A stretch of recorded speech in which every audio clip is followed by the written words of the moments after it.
Welcome to Sharp Football Analysis. Today, Freeman and I are going to discuss an awful week of injuries, and I guess what you can do about it heading into week 16 of the waiver wire. So make sure you stick around.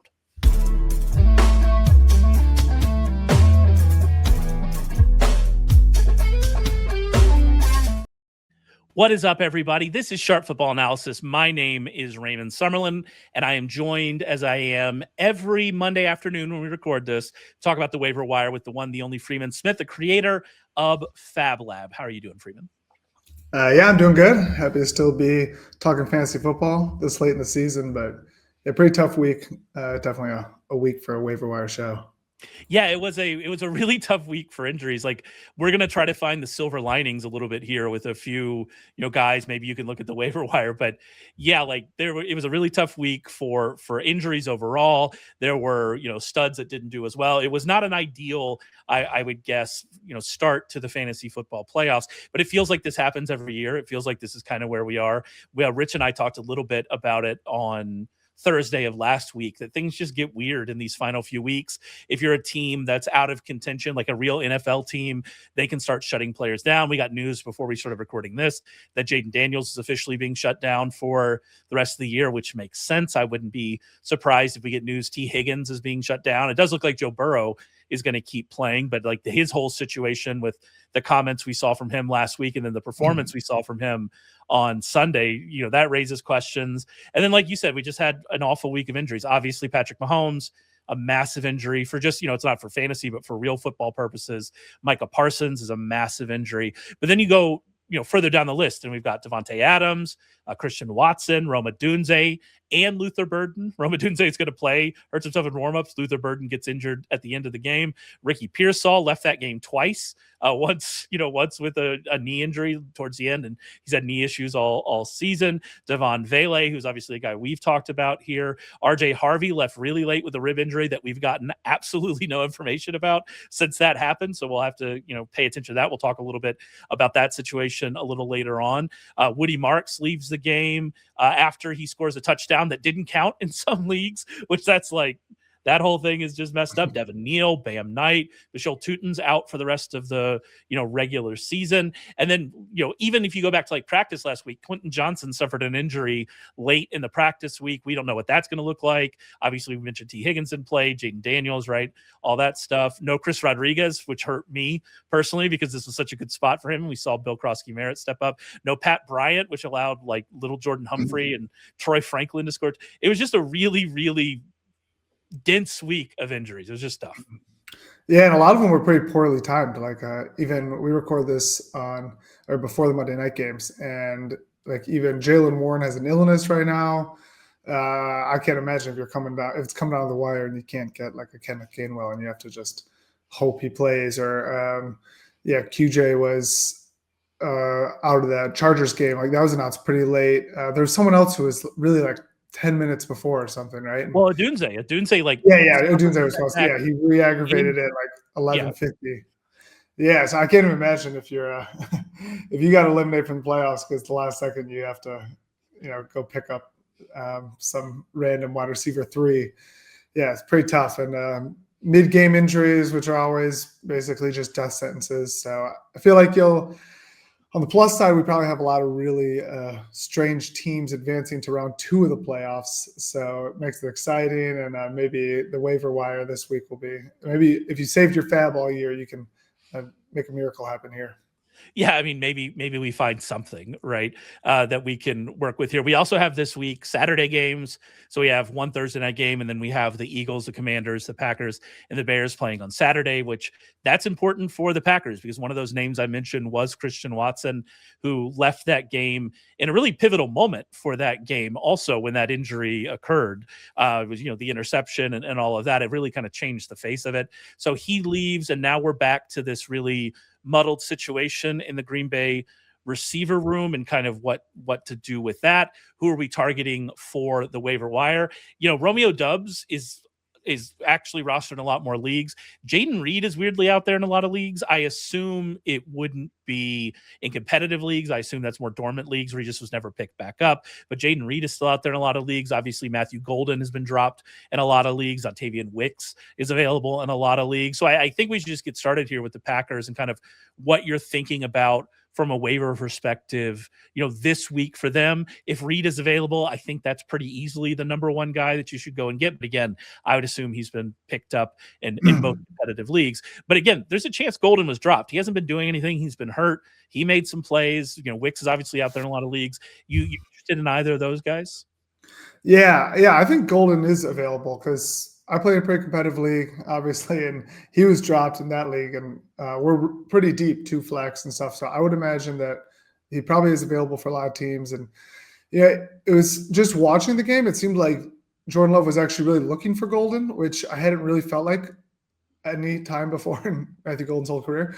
But and so that's just kind of anecdotal. I think from a metric standpoint, yeah, Jaden Reed I think had a 17% target share and led the team once Christian Watson was out. And so if I had to guess what will probably happen, they'll probably just spread the ball out a lot. I think Dontavian Wicks would probably be the better bet to get higher production, but it'll be a lower ceiling, I think. And there was another injury too, right, on the offensive line. So, maybe they're going to have Zach Tom target. Yeah. And so overall, I think it's not like everything is looking great for Golden, but I mean, it's the semifinals of the playoffs. I think you should go big or go home. And Golden had that really nice over-the-shoulder catch, and maybe he's developing a little chemistry, first-round rookie. Like, I think if you're going to bet on anyone, it'd be Golden. But if you really need to start him this week, I think there might be better options. But I think he has a shot of just having a nice run here. I mean, we saw it like with Xavier Worthy last year, for example. He was really valuable down the stretch. Doesn't always mean that the player is super talented, but sometimes these rookies get in good situations and they just end up popping off towards the end of the season. So I could see something like that happening for Golden. And I don't disagree with you at all about this, about Golden being someone you can go and target. What I will say is different than I think the Worthy situation last year is there just so many other. We know Romeo Doubs is going to be on the field. Is he going to get targets? I don't know, right? That hasn't been happening recently, but we know that guy is going to play. Jaden Reed is going to play in 3 wide receiver sets, and when he's on the field, he's going to get targets. Dontavian Wicks has always gotten targets when on the field. The question has always just been, is he going to play? And he ran as many routes as Golden in the second half against the Broncos, although Golden ended up with 3 targets to just 2 for Wicks in that second half. So there you go. I think the worry you have about Golden is kind of what you mentioned, is in this game, he made big plays for them and it looked like they were going towards him. And obviously he's a guy, if you just look at his profile, he looks more likely to replace what they lost from Watson than like Wicks would be, right? Like that's the guy that we would look at. Okay, Watson's out, assuming he's out. I will say, just as kind of like an aside, the Packers are in a really precarious spot here as it pertains to making the playoffs. And then they get the Bears this week on Saturday. After that, they get the Ravens. Then they get the Vikings to close the year with apparently the new version of JJ McCarthy, whatever that is. And so we'll see kind of where that looks like when we get there. But Bears and Ravens these next 2 weeks, definitely tough. And so do they try to rush back Watson, and do we end up with just Watson playing this week? There's a lot up in the air. But I will say, like, if you need a wide receiver and you're like, all right, I'm going to try to take a swing on somebody, I do think that Golden makes sense here. If Reed's not available, Reed again is available in more leagues than I expected. But if Reed's not available, number 2 on that list, I would say, is Golden, because I would expect him to be more of that replacement for Watson. He can make big plays. And if you get those back foot, just it's crazy throws that Jordan Love does. If I'm picturing who's on the other end of that, then, Golden's name really pops in my mind. So that's kind of how I'm viewing the situation. The back foot throws are getting so much more pronounced. It's like, was already such a classic Jordan Love thing. I feel like he's leaning into it even more, and they're getting more accurate, and even short throws, they're inexplicable. But I think Watson, I mean, he's coming off of the late ACL last year. I guess that shouldn't really matter because it seemed like he broke his collarbone or something, but he went in an ambulance to the hospital, right? So I think it's pretty unlikely he plays this week. Maybe it's not collarbone or something else, but I would say at least this week, right? And I agree with you. I mean, that seems like the reason they drafted Golden originally was to spread the field and be this deep threat. And then Watson came back and looked way better than even they probably imagined. And so, yeah, maybe they do that same thing. I mean, they've got pretty good matchups to be airing it out, and you might just get lucky on a deep Golden bomb from Jordan Love off his back foot. But I mean, I think that's basically what's going to come down to. And so I think you got to evaluate if you're a team that you should embrace that variance. Maybe you're a team that is, projected to lose, or you have a stack or something like that. And then you could use Golden as a way to increase that variability. Let's get on and talk about the I think we've talked about the Arizona backfield more than any other situation in the league this year. So it's fitting that here in week 16, we're going to do it again. Before we do that, though, I do want to make mention that we just released our first college bowl recommendation. And the first game that we're on is actually this week. And so we are right into bowl season. Traditionally, we've done great during bowl season. Over the last 2 years, we've gone 28-6 in bowls. That's 82%. Right now, you can get on board with early bird pricing for $75 off any of our postseason package. Go to sharp.football, click the top link to join. Also, just want to say we are on a heater over the last 2 weeks. Traditionally, we have, as a site, done better as we get later into the season. We're very information driven. You have the most information at the end of the season. We've had our best 2 weeks the last 2 weeks. We've traditionally done really well in the playoffs as well. So if you want to get on board, this is now your fantasy season. If that's over, you're like, all right, I want to get involved in some betting and DFS. We have all of that available to you over at the site. So go to sharp.football and check out what we have available. All right, let's move on to that Arizona backfield with Trey Benson out for the season. He was never activated from injured reserve. We saw, it seemed like he suffered a setback in practice, and then it seems like that was confirmed. So he's out for the season. We saw Bam Knight leave this game very early. He had to be, I believe, carted off. Yeah. It looks like it is just a sprain, which is good news for him, but he's not going to play this week. I mean, again, it's one of these late season things. We see him the rest of the year. We don't really know. We did have Amari DiMercato back for this game. He had been out for a bit with an injury. He was back in this game.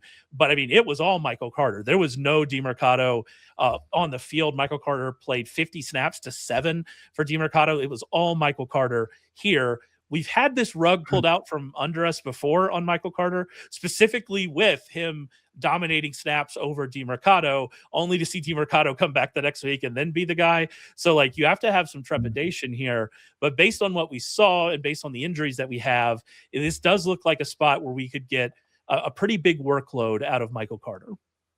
Yeah, it was like an 80% rush share, I think, and pretty crazy. I think that's through this whole Cardinals nonsense backfield season. That's got to be the highest single back rusher we've seen. But yeah, I think if they had known going in that it was just going to be Michael Carter and DiMercato, it probably wouldn't have been the same. It seemed more to me like a game plan situation. I would imagine Bam Knight was really involved. And so going forward, I do kind of feel like if you go all in on Michael Carter, that you are just asking for Gannon to pull a fast one on you and have the same situation happen. But I mean, if you can pick up a possible workhorse running back in an offense that is kind of picking up a little momentum, seems to have a ton of garbage time every week, then in week 16, I mean, you have to do that, right? So I think, this is possibly as good as it gets in the playoffs. Yeah. I do think I picked up Amari DiMercato before this week, actually, just thinking what will happen if he comes back. He's got a lot of burst. I mean, we all saw him rip off that big run and then drop it an inch before the goal line. So, he's got the speed for it and stuff. But if you don't need either one of them this week, maybe I would take DiMercato and just see what happens. But yeah, I think it's a good bet. The Cardinals will be in relatively good game scripts probably. Their schedule is not too tough. Who is it? They get the Falcons this week. Falcons this week, and then Bengals next week. Is that right? I don't remember for week 17. Yeah, I think it's Falcons Bengals. So there's a good chance that they're not in crazy game scripts each week. And in that case, I think Michael Carter would be the guy. If they happen to just get down like they seem to do every week these recently, then there's a chance you see a lot of DiMercato in the passing game. But that didn't seem to stop him this week. They got into a similar situation and just ran it with Michael Carter a bunch of times. So yeah, on the fence. I think overall though, if you're running back hungry, you got to go for it. A chance like this is not going to happen again, probably in the fantasy postseason. What do you think? Yeah, I mean, I'm in a deep league where I somehow am advancing to the semis. I don't know how with the team that I have writing. I started Theo Johnson over Tyler Warren, and that worked out. And so here we are. And we're going into the semifinals. I will be spending a lot of FaaB, probably all I have left on Carter, with the understanding that it's probably going to blow up in my face just because that's kind of where my team is in a deep league. And if you're in a deep league, then that's the way it is. What I will say, so they are at home, which is good. The Falcons, I mean, the Cardinals are so bad on defense, especially like you can be run on. If the Texans are running on you with Jawar Jordan the way that they were, then like we're going to expect that the Falcons can do that with Bijan Robinson. Maybe this is a Tyler Algier game. Maybe that's really what we need to take out of this, is Tyler Algier is more interesting this week in kind of a Blake Corum-esque situation than we think. So like we'll see what happens with that. The Cardinals just seem to be playing out the string and not very good. So that makes you worry. The other thing about it is the Falcons have actually been quietly stout against running backs. They've given up the fourth fewest fantasy points over the last 5 games to running backs, 9th in yards per carry allowed per running back run, 8th in yards per target allowed to running backs. So it's not like they've been just like run over in that respect. We know the Cardinals are going to want to throw a lot. That's just what they do. And so could they get run over, have to throw? Could that blow up in our face even if they want Carter to be the guy? I'm not sure. The one thing you would say is Carter ran 31 routes to 5 for DeMercado. And again, is that just because DeMercado wasn't really part of the game plan because they didn't expect to use him? I don't know. Is it because he was coming back from injury? There are lots of avenues to this absolutely blowing up in your face as Michael Carter. But the idea of like, all right, this guy could be a workhorse that you can get off the waiver wire for week 16, like that's, that is what it is. Funny with the Cardinals because it'll have this situation where one guy will be the passing. Earlier this season, we'd see this where Bam Knight would be the receiving back, Carter would be the early down back, and I would get in my head, especially with my locked in view of Michael Carter, that he's got to be this plotting runner, and then the next week he would be more of the receiving back, and maybe Bam Knight or DeMercado or somebody would be doing the early down stuff. So I guess you're right. With the routes run, you can't really say for sure who will be the receiving back. It feels like it's more DeMercado's profile as a player, but maybe that's the reason Gannon's going to be on the hot seat in a couple weeks.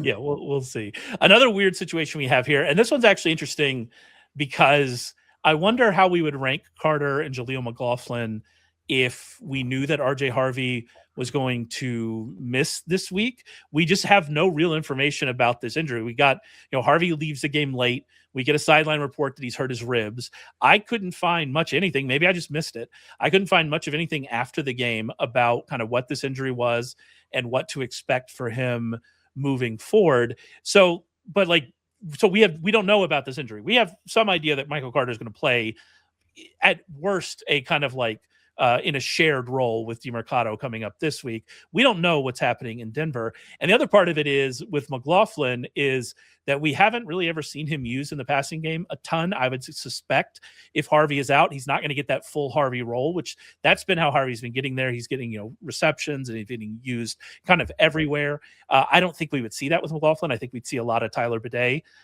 in that situation as the passing down back rather than McLaughlin. And so there's lots of questions. The Jaguars, by the way, who they're playing this week, they've been just an awful matchup for running backs as well. So even if RJ Harvey was out, I still think I would want Carter over McLaughlin. But again, it's one of these just kind of nebulous situations that it's tough to know exactly what things would look like, even if Harvey misses. And we have just absolutely no idea about the injury status for Harvey this week. Yeah, totally. It seemed a lot like the Devon Achane injury where he just kind of landed funny and they didn't need him, I guess, at the end of the game. It was something with the ribs, they said. So maybe just, I don't know, got the wind knocked out of him, something like that. But he had an 87% rush share in that game, which I believe is his highest of his career. And so it seems like he really has cemented himself as the workhorse in this, new version of the Denver running game. And so I would be pretty surprised if he's out and they just give someone else a workhorse role. Because earlier this season, and as he was ascending, it was a lot of Tyler Bidet. It was a lot of just random backs mixed in. They were running like 4 running backs at some points. And so I would think that, even Dobbins wasn't getting a more than like a 60% rush share earlier in the season. So, I mean, Jaleel McLaughlin's been there for 3 years or something now. I think he's been there the whole time Sean Payton's been there. It doesn't really seem like Sean Payton likes him that much, or he sees him more as this kind of change of pace back. So yeah, I don't really see a path to him having a big week against a surprisingly good Jags run game. And yeah, I totally agree. I think Bidet would be the passing down back anyway. So what's the point? You're going to get 8 carries for an undersized running back and maybe 1 or 2 at the goal line. And if he falls in the end zone, you get 9 points in the semifinals. I think if you're in this situation, you can look to other options. Yeah, I think you're just hoping for a touchdown at that point. And to our point about how good the Jaguars have been against running backs over the last 5 games, they've been up the fewest fantasy points allowed, and they're 3rd in yards per carry allowed on running back runs. Like they're a legitimate pass funnel kind of team, which does raise interesting things. If Pat Bryant's out again, Troy Franklin is still rostered in a lot of leagues, but obviously he had been losing. We didn't see Marvin Mims, even though we had our yearly Marvin Mims. Hey, we're going to give Marvin Mims more touches thing. That didn't happen. We saw little Jordan Humphrey get into the end zone and run a lot more routes. So, maybe there's something there in deep leagues, but maybe that's what we're looking more towards, like Sutton and Franklin and things like that in this matchup, even if RJ Harvey is out. We're going to lean more into Bo Nix. Maybe that's what we end up having, just because that's what this Jaguars defense kind of prompts teams to do, because they have been more pass funnel, even though it's not like you can pass a ton on them. This Jaguars defense is just kind of good. And so yeah, I continue to not really believe it, but I'm wrong, because they're just good. And so what are you going to do about it?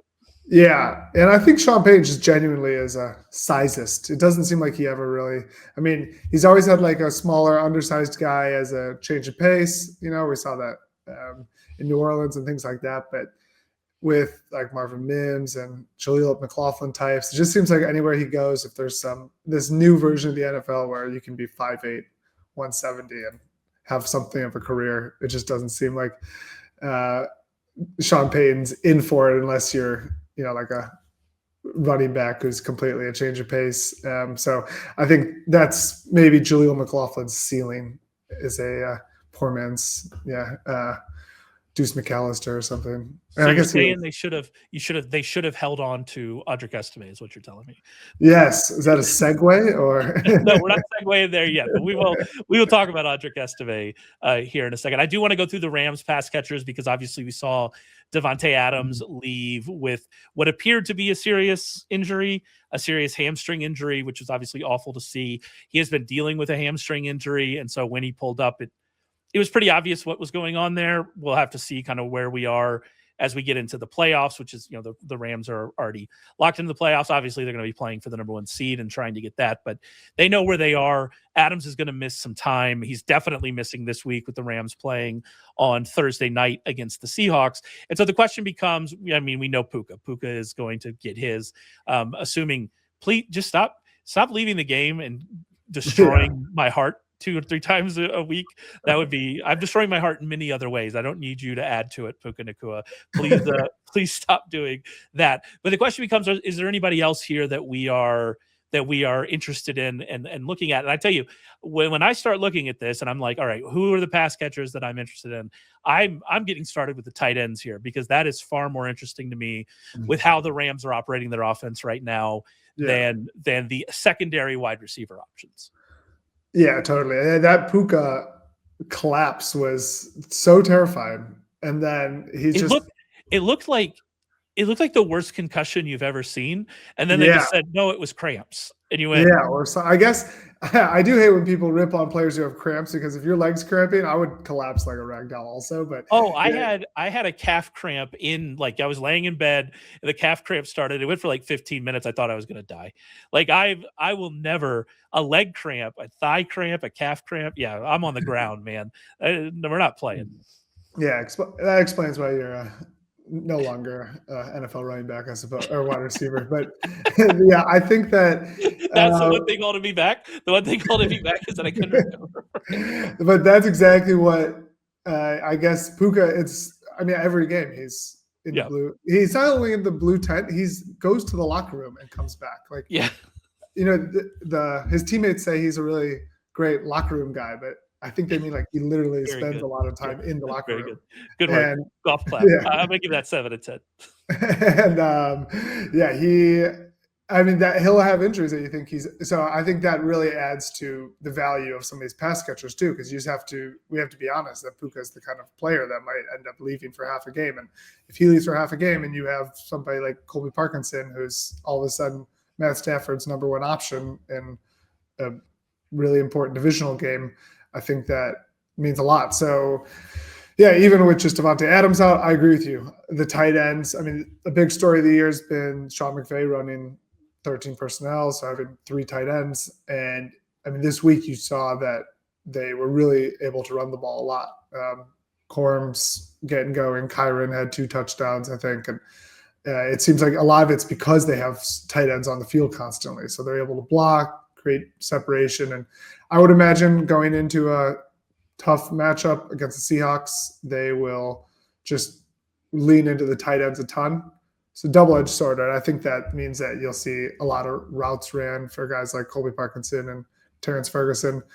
But I think you'll also see a lot of sets where they're both on the field.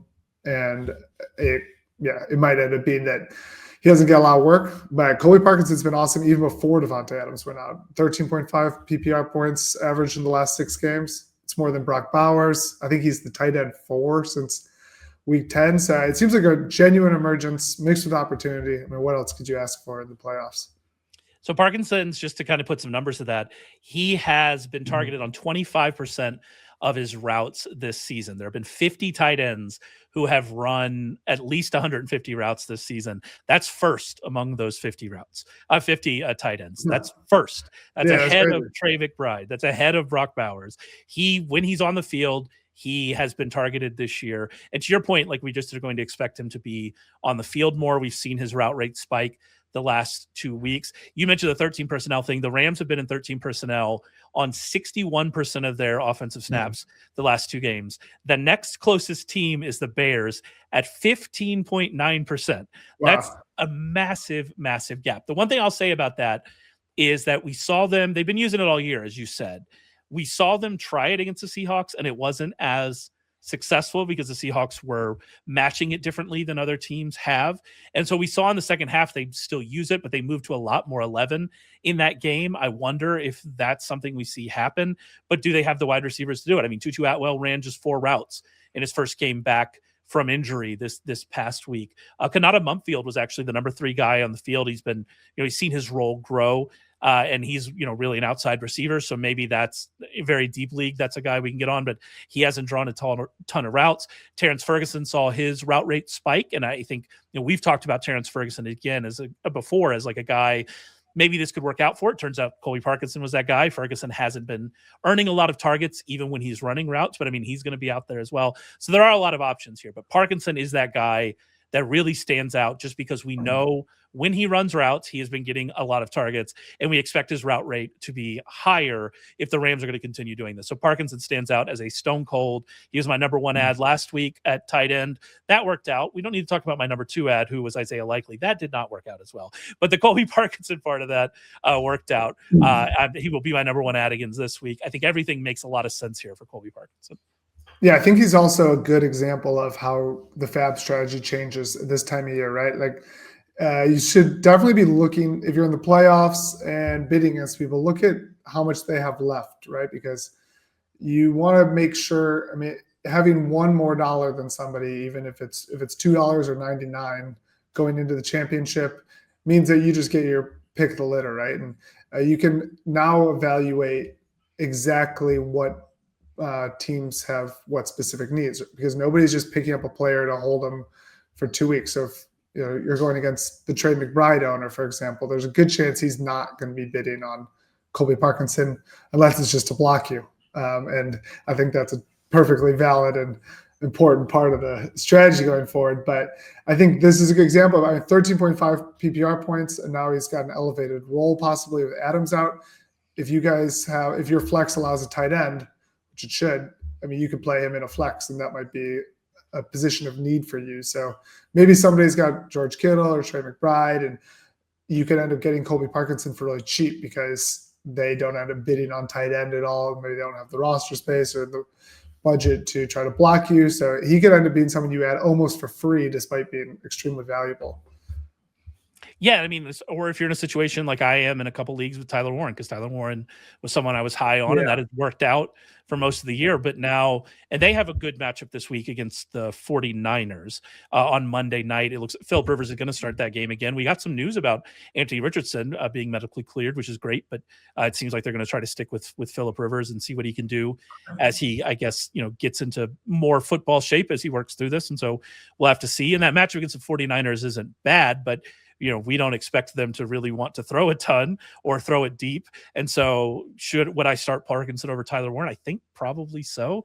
So that's kind of where we are. It's like, you just have to make these tough decisions in, this part of the season and just see what happens. And so it's an odd time. These fantasy playoffs they're always odd. And it's another important thing to remember, like this whole play your studs things, which I mostly agree with. I would continue playing Justin Jefferson if you've managed to survive this long without Justin Jefferson, because he's close. He and McCarthy keep getting close to this actually working out for him. But you just have to remember these pockets of production. Fantasy football is a series of pockets of production, and you have to identify, all right, well, this isn't really working out for this guy right now. And so it's not working out great for Tyler Warren. Am I willing to really go out there and make the bold move, right? And see what happens. So just things to think about. Yeah. I mean, this week I think should serve as an example to be bold when others are fearful.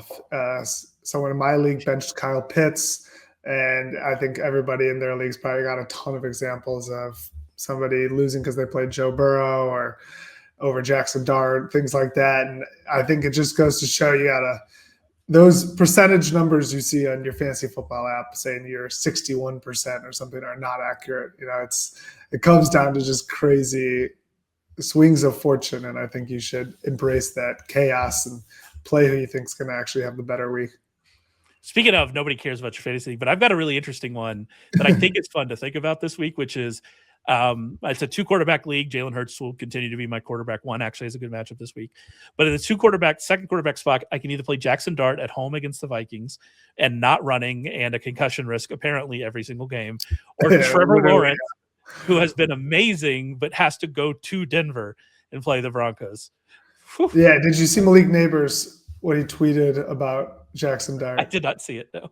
Okay, it's like a video of some old cartoon, and it's preppy Jackson Dart looking kid. Oh, yeah. I think that'll be enough to motivate him. I would say go Jackson Dart. I think that's probably where I am as well, but it is still... Yeah, it's an interesting conversation because Trevor Lawrence has made it interesting by the way he's been playing.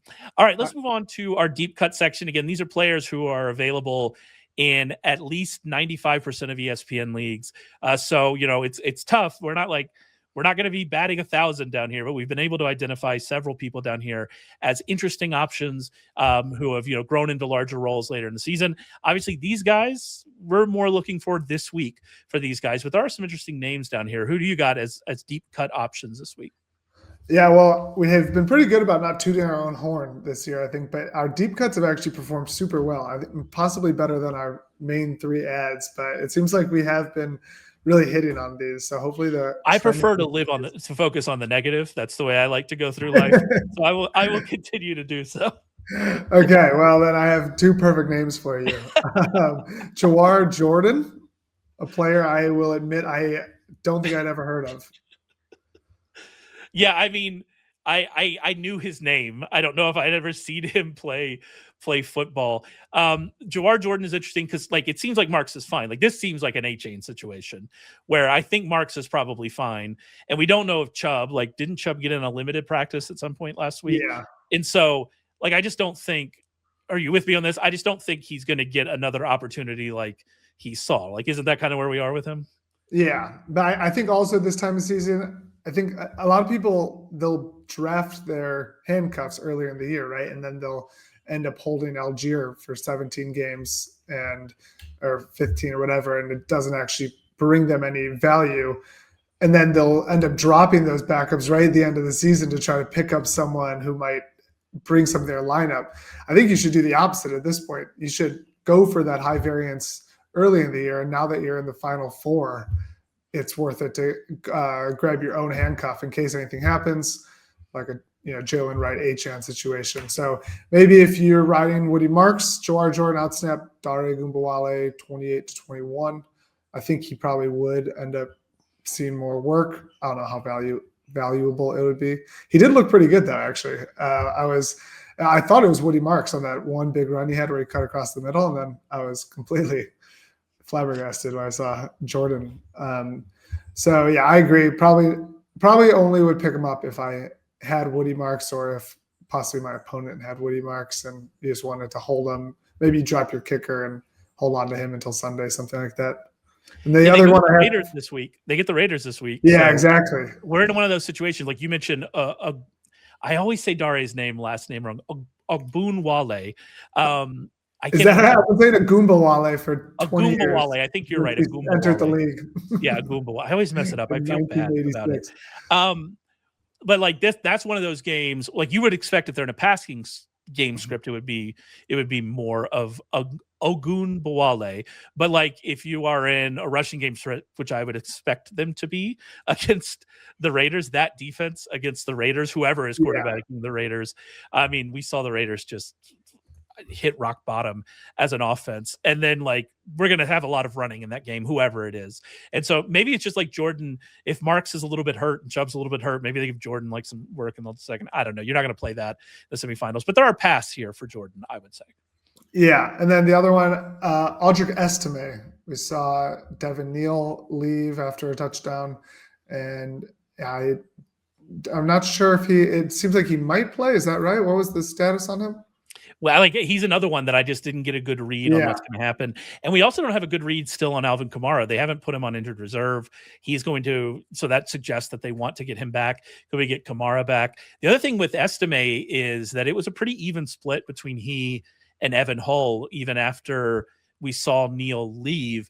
And actually a little bit surprising to me, we saw Estime run more routes. He ran, I think, 15 routes, which that's not really the player I thought he was coming out of college and his time in Denver. So, but we've seen that happen before. Players get involved there, stick around in the league for a long time because they become good passing down backs. Maybe Estime's working on that. I'm not sure. I'm not going to lie to you. I've not watched a ton of the Saints number 4 running back this year, but yeah. So Estime, it's interesting, but like, is it just going to be, we don't know who's going to play. And then is it just going to be, a split, even if he does? I don't know. It's a weird situation. Yeah, Evan Hull, Northwestern product. Northwestern legend. He was pretty good at Northwestern. Legend, yeah. Yeah, and he actually had I felt like he had a little bit of a receiving profile, so I was kind of surprised too. I think he ran 8 routes to Estime's 15. And it's funny because the Saints have possibly the only way they could ever have more run-heavy game scripts. I think they played the Jets and the Titans the next 2, or is that right? It's definitely the Jets this week. I'm so focused on the Titans next week then. So, I mean, it might be the only possible way that they end up having positive game scripts. And I think the thing is that they have been looking pretty good offensively relative to the benchmark of the Saints earlier this season. They run a good amount of plays. Shuck is kind of heating up a bit. So I could see something valuable for a running back there, but I agree it's too tough to tell if Estime will really get a good workload or if you'll end up getting just 10 to 14 touches for a Saints running back in a 13-7 game against the Jets. But I think if Devin Neal's out, it's worth a shot. And to your point, the Jets have just been getting run through this year. They stopped it against the Jaguars. We did not see the running game we expected out of Etienne, but then they just gave up 4 receiving touchdowns to running backs. So it is what it is. But at least they didn't get run through. So there you go. I wonder if that's something. And then they fired their defensive coordinator. So we'll have to see. What that means.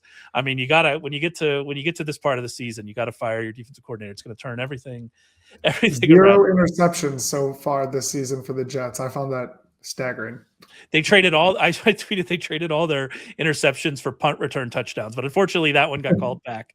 But I tell you, Isaiah Williams, and he's getting involved now as a receiver too. That could be another deep cut for us, getting involved here as a receiver as well. But man, that punt return unit is dangerous for the Jets for sure. All right, I got a couple for you.